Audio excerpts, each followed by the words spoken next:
श्री कृष्ण गोविंद हरे मुरारी, हे नाथ नारायण वासुदेवा। जय माता दी मित्रों, इस बार भी जन्माष्टमी पे थोड़ा बहुत कन्फ्यूजन लोगों पे हो रही है। इस कार्यक्रम में उस कन्फ्यूजन को दूर करने वाले हैं कि जन्माष्टमी भाई 6 सितंबर को है, 7 सितंबर को है, आखिर कब मनाएं, जन्माष्टमी कब व्रत करना चाहिए, कब व्रत का पारण करना चाहिए। ज़्यादातर अधिकतर लोग जो मना रहे हैं वो 7 सितंबर को मना रहे हैं, तो क्या 7 सितंबर को ही गृहस्थ के लिए जन्माष्टमी है? बड़ा कन्फ्यूजन है, इसके बारे में इस कार्यक्रम में चर्चा करेंगे। सबसे पहले जन्माष्टमी पर भविष्य पुराण क्या कहता है, इसके बारे में मित्रों चर्चा कर लेते हैं। तो जन्माष्टमी पे भविष्य पुराण का सूत्र बोलता है, मासी भाद्रपदे अष्टयाम कृष्ण पक्षे अर्ध रात्र के वृष राशो स्थितो चंद्रा नक्षत्रे रोहिणी युते, यानी कि भाद्रपद शुक्ल पक्ष अष्टमी रोहिणी नक्षत्र में जन्माष्टमी मनानी चाहिए। ये जो है भविष्य पुराण के अंदर लिखा है। और शास्त्रों के अनुसार देखा जाए तो द्वापर युग में कृष्ण भगवान जी अवतरित हुए थे। अष्टमी तिथि के समय पे आधी रात में रोहिणी नक्षत्र में भगवान श्री कृष्ण का जन्म हुआ था।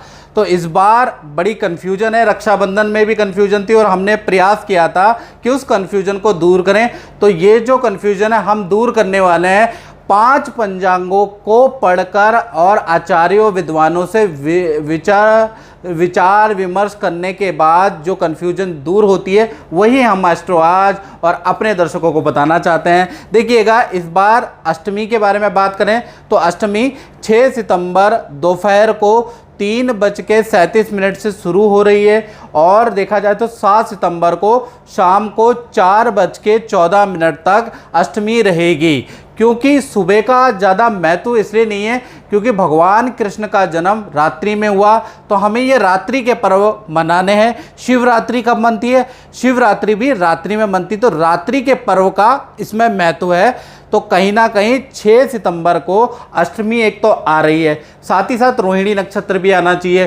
तो रोहिणी नक्षत्र के में देखा जाए तो 6 सितंबर को सुबह 9:20 से लेकर और 7 सितंबर को सुबह 10:25 तक रोहिणी नक्षत्र भी रहेंगे। यानी 6 सितंबर को अष्टमी तिथि भी है, भाद्र पक्ष भी है, शुक्ल पक्ष भी है, अष्टमी भी है और रोहिणी नक्षत्र भी आ रहा है। तो कुल मिला के अगर देखा जाए तो पंचांगों के अनुसार जो गृहस्थ लोग हैं उनके लिए 6 सितंबर को जन्माष्टमी मनाना सबसे अच्छा रहने वाला है। यानी इसको कहते हैं समार्थ लोग जो मनाएंगे वो कहीं ना कहीं 6 सितंबर को मनाने वाले हैं।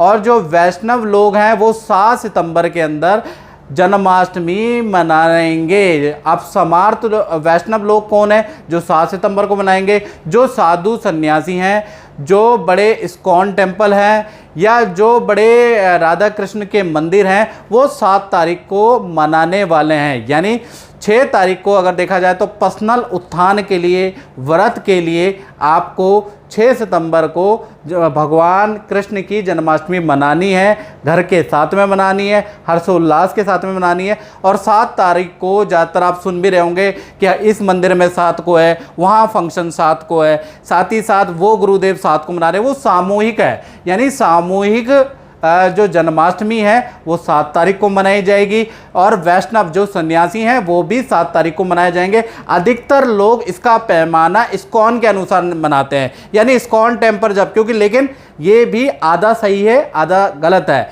यानी जो इस्कॉन के अंदर जो लोग हैं वो वैष्णव हैं, यानी कि वो गृहस्थ नहीं है। गृहस्थ लोगों के लिए एक दिन पहले जन्माष्टमी मनाई जाती है। अब बात कर लेते हैं, ये तो बात हो गई 6 सितंबर को गृहस्थ मनाएंगे। और जो साधु सन्यासी हैं, जो पंथ चला रहे हैं, जो किसी तरह का समुदाय चला रहे हैं या कोई मंदिर या तीर्थ चला रहे हैं, कोई फंक्शन कर रहे हैं, तो या कोई फंक्शन करना चाहते हैं जन्माष्टमी के, वो 7 तारीख को करेंगे, यही आपको सुनाई दे रहा होगा। और ये मेरा भी मत है, ये पंचांग मैं शोध करके हमने बताया, और कम से कम 10-12 आचार्यों से बात करके आपके तक ये लेके आ रहे हैं। साथ ही साथ पूजा मुहूर्त के बारे में बात करें तो 6 सितंबर को जो आपको पूजा करनी है वो करनी है रात्रि के 12:02 से लेकर और 12:50 के बीच में, यानी 48 मिनट के अंदर आपको पूजा भी करनी है, आरती भी करनी है और व्रत का पारण उसके बाद करना है। यानी कि कृष्ण भगवान को इस मुहूर्त में भोग लगाइए, उसके बाद व्रत का पारण कीजिएगा। चलिए अब हम चर्चा करते हैं कि कैसे करें जन्माष्टमी पे कृष्ण भगवान जी को खुश, यानी कैसे करें पूजा पाठ, इसके बारे में चर्चा कर लेते हैं। तो सबसे पहले 6 सितंबर को आप मना रहे हैं या 7 सितंबर को मना रहे हैं? 6 सितंबर को भी यदि आप मना रहे हैं तो भी ये विधि अपनाएं, और 7 को मना रहे हैं तो भी ये विधि अति उत्तम है। सबसे पहले आपको क्या करना है, सुबह जल्दी उठ जाइएगा, उठने के बाद स्नान आदि के कार्यों से निवृत्त हो जाइएगा, यानी स्नान सबसे पहले किया जाता है, मुंह की शुद्धिकरण की जाती है। उसके बाद घर की आपको साफ़ सफाई करनी है, मंदिर की आपको साफ़ सफाई बहुत ज़रूरी है। जब मंदिर और घर की आपने साफ़ सफाई कर ली, उसके बाद घर के अंदर आपको दीपक जलाना है, यानी मंदिर के अंदर दीपक जलाना है। और दीपक को आप जब चलाएँगे तो उसमें ओम अग्नि देवताय नमः ऐसा भी बोल सकते हैं, या दीपक ज्योति परब्रह्मा, दीपक ज्योति जनार्दना, दीपक हरतु मे पापम, पूजा दीप नमोस्तुते। आप ये भी कह सकते हैं पूजा दीप नमोस्तुते। अगर आप ऐसा भी बोलते हैं सिर्फ पूजा दीप नमोस्तुते, यानी कि हम पूजा के दीप को नमस्कार कर रहे हैं, अगर आप ऐसा कह देते हैं तो बहुत अच्छा है। उसके बाद आपको क्या करना है, उसके बाद सबसे पहले गणेश जी की किसी भी पूजा का प्रारंभ या कोई भी साधना, कोई भी व्रत किया जाता है, गणेश जी की पूजा की जाती है। ओम श्री गणेशाय नमः या ओम वक्रतुंड महाकाय सूर्यकोटि समप्रभा निर्विघ्नं कुरु मे देवा सर्वकार्येषु सर्वदा। ये अगर आप इस मंत्र से गणेश जी को आप फल चढ़ाइएगा, जो ऋतु फल होते हैं, सुपारी आप चढ़ाइएगा, कलावा, चावल इत्यादि आप चढ़ाइएगा, दूध, दही, खीर जितना आप चढ़ा सकें, वैसे 5 सामग्री आप चढ़ा देते हैं तो वो पूजा में सम्मिलित होती है। तो 5 तरीके से आपको गणेश जी को चढ़ाना है, यानी आपने सबसे पहले गणेश जी की पूजा कर ली। सबसे पहले ओम श्री गणेशाय नमः कह के आपको फूल चढ़ा दीजिएगा, ओम श्री गणेशाय नमः कह के आप फल चढ़ा दीजिएगा, ओम श्री गणेशाय नमः कह के मिष्ठान चढ़ा दीजिएगा, खीर चढ़ा दीजिएगा, मिष्ठान हो तो बहुत ही अच्छा है। ओम श्री गणेशाय नमः कह के सुपारी चढ़ा दीजिएगा, ओम श्री गणेशाय नमः कह के अक्षर चढ़ा दीजिएगा। ये 5 चीज़ों की पंच पूजा हो जाती है, तो आप ये कर सकते हैं। साथ ही साथ उसके बाद आपको क्या करना है, लड्डू गोपाल को उस दिन स्थापित करना है, उन पे भी 5 प्रकार की आपको चीज़ें चढ़ानी है।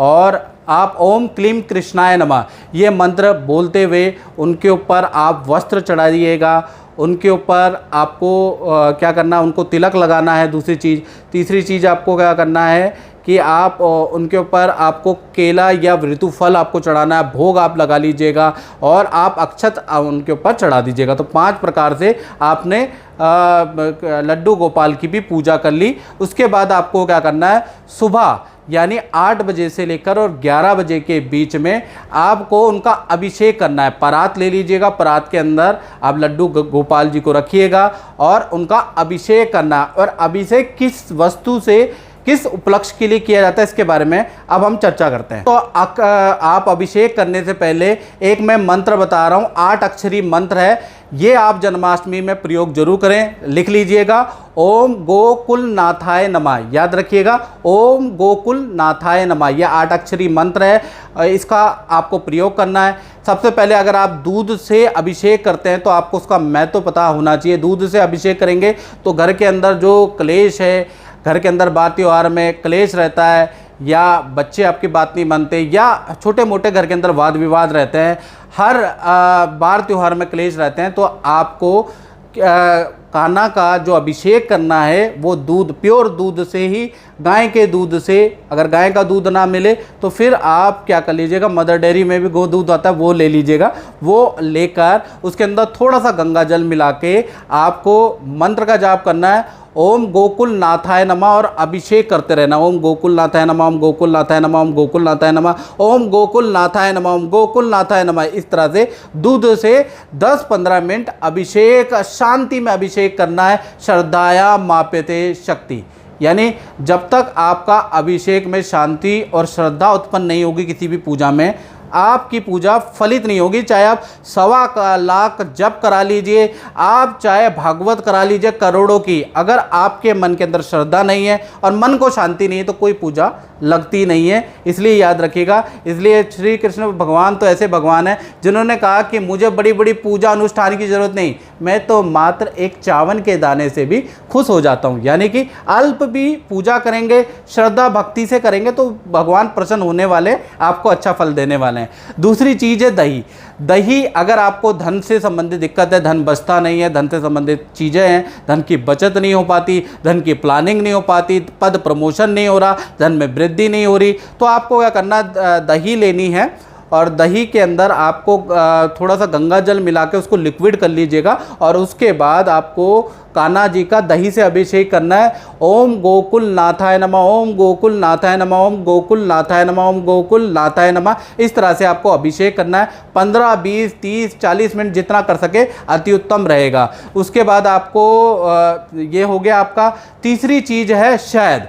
शहद देखा जाए तो जीवन के अंदर मधुरता लाने में, यानी भाई बहन के अंदर वाद विवाद है या आप किसी का भी अच्छा करते हैं वो बाद में आपको बुरा ही करता है, यानी आपको अपयश ही पहुंचाता है। आपको लगता है कि मेरे साथ ऐसा क्यों हो रहा है, मैं तो लोगों की भलाई कर रहा हूं लेकिन पिछले जन्म का कुछ होगा तभी ऐसा हो रहा है कि रिश्ते नहीं बन पा रहे हैं, या घर के अंदर कह लीजिए एक दूसरे पे विश्वास नहीं है, पति पत्नी में भी ऐसा होता है। तो ऐसे में क्या करें, आपको शहद से अभिषेक करना है। शहद से कान्हा जी का अभिषेक कीजिएगा। ओम गोकुल नाथाय नमः, ओम गोकुल नाथाय नमः, ओम गोकुल नाथाय नमः, ये मंत्र का आपको जाप करना है। उसके बाद आपको क्या करना है, ये 3 चीज़ें मैंने आपको बता दी। चौथी वस्तु है घी। यदि घर के अंदर कोई सदस्य बीमार रहता है, आप बीमार रहते हैं, 2-3 बीमारियां हैं, योग भी कर रहे हैं, दवाई भी ले रहे हैं लेकिन दवाई सूट नहीं कर रही या कोई ट्रीटमेंट सूट नहीं कर रहा, हेल्थ की प्रॉब्लम घर के अंदर बनी रहती है, तो आपको घी को आयुर्वेद के अंदर और शास्त्र के अंदर आयुवर्धक माना जाता है। तो घी को हल्का गर्म करके हल्की आंच में उसको लिक्विड बनाने के बाद, ठंडा करने के बाद आपको बाल गोपाल का अभिषेक करना है और मंत्र वही है ओम गोकुल नाथाय नमः, यानी 8 अक्षरी मंत्र है जो इस बार आपको करना है। ओम गोकुल नाथाय नमः, ओम गोकुल नाथाय नमः, ओम गोकुल नाथाय नमः, ओम गोकुल नाथाय नमः, ये मंत्र का जाप करते करते आपको अभिषेक करना है।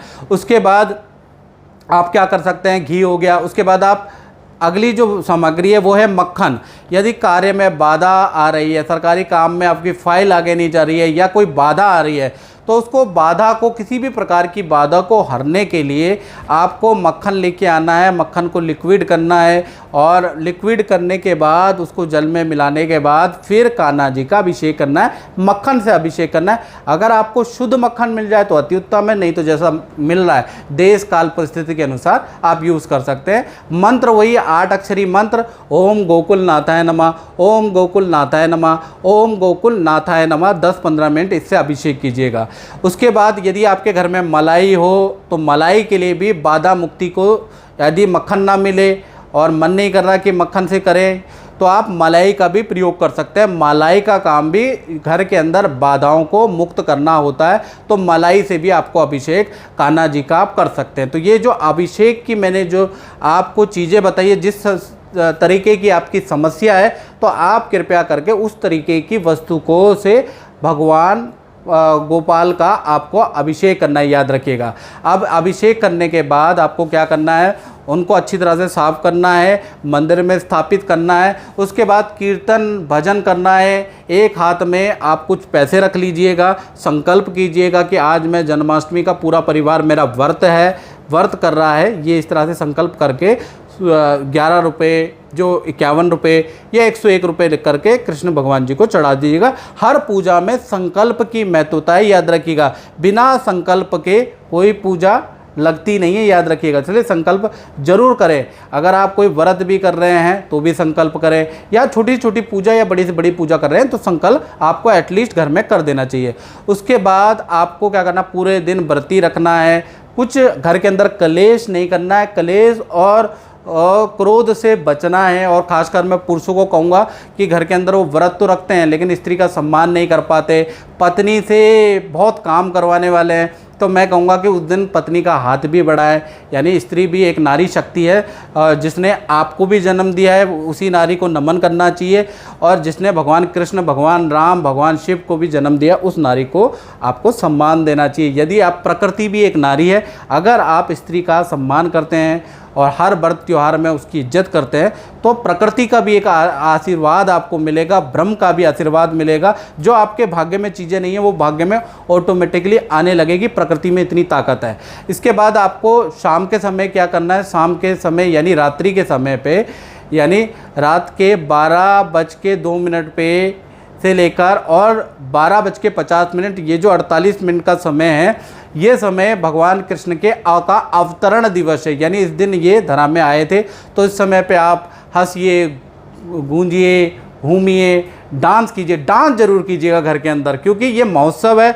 और बिना पूजा, बहुत से लोग इस मत से मेरे इत्तेफाक नहीं रखेंगे, इस मत को मानेंगे नहीं, लेकिन मैं ये कहता हूँ कि जब भी आप पूजा करें, वो पूजा ही पूजा क्या, जिसके अंदर आपके हाथ पैर कंपन ना करते हों, आपके हाथ पैर ना थिनके, वो पूजा पूजा नहीं है। पूजा में जब भी भक्ति का जब भी भाव आता है, जब भी आपका मन भक्ति की ओर रमता है, तो ऑटोमेटिकली आपके अंदर आनंद आ जाता है। कुछ लोग ऐसे ऐसे करते हैं, आपने देखा होगा, कुछ लोग ऐसे ऐसे करते हैं, कुछ लोग कुछ ना कुछ करते हैं, कुछ लोग ज़्यादा टांगे हाथ पैर चलाते हैं, लेकिन भक्ति का भाव आते ही आता है। और आपको भक्ति मनानी है। और उसके बाद आपको जो भी घर के अंदर भोग लगा है वो भोग आप लगा दीजिएगा। कुछ लोग 56 भोग भी लगाते हैं, वो भी ठीक है, दिखावे वाली चीज़ है, लगा सकते हैं 56 भोग। वैसे तो भगवान ने स्वयं ही बोल दिया है कि मैं तो एक चावल के दाने से प्रसन्न हो जाता हूँ, बस मुझे श्रद्धाया माप्यते शक्ति, यानी मुझे श्रद्धा और प्रेम चाहिए और कुछ नहीं चाहिए। अगर आप चावल का दाना कुछ ना बनाओ घर के अंदर, आप चावल चढ़ा दो, मैं उससे भी प्रसन्न हो जाऊँगा, लेकिन आपकी भक्ति चाहिए। वहीं आपने 56 भोग लगाए, मन के अंदर मैल है, तो भगवान प्रसन्न होने वाले नहीं है। उसके बाद आप व्रत का पारण कीजिएगा, व्रत आप खोल दीजिएगा। और उसके बाद आप ये जो 48 मिनट है, इसमें पूजा पाठ आरती इत्यादि करने के बाद, यानी इसके बाद आप 12:50 के बाद आप व्रत का पारण कर सकते हैं, आप भी भोजन कर सकते हैं। सबसे पहले आप एक भोजन की थाल सबसे पहले आप पितरों के नाम की चढ़ाएं, उसके बाद परिवार वाले खाएं। तो इस तरह से आप जो हैं 6 तारीख को भी कर सकते हैं और 7 तारीख को भी आप कर सकते हैं। तो मित्रों, इस कार्यक्रम में हमने कन्फ्यूजन दूर करने का पूरा प्रयास किया है। अगर आपको फिर भी कन्फ्यूजन है तो पास वाले मंदिर में जाके जो पंडित जी कहे वो अंतिम सत्य होता है, यानी कि कन्फ्यूजन में मत रहें। जो भी आपके वहाँ के पंडित जी हैं, जो भी मंदिर है, वो जो बोले वही अंतिम सत्य माने। तो मित्रों, इस कार्यक्रम में बस इतना ही। मुझे दीजिए इजाज़त। जय माता दी।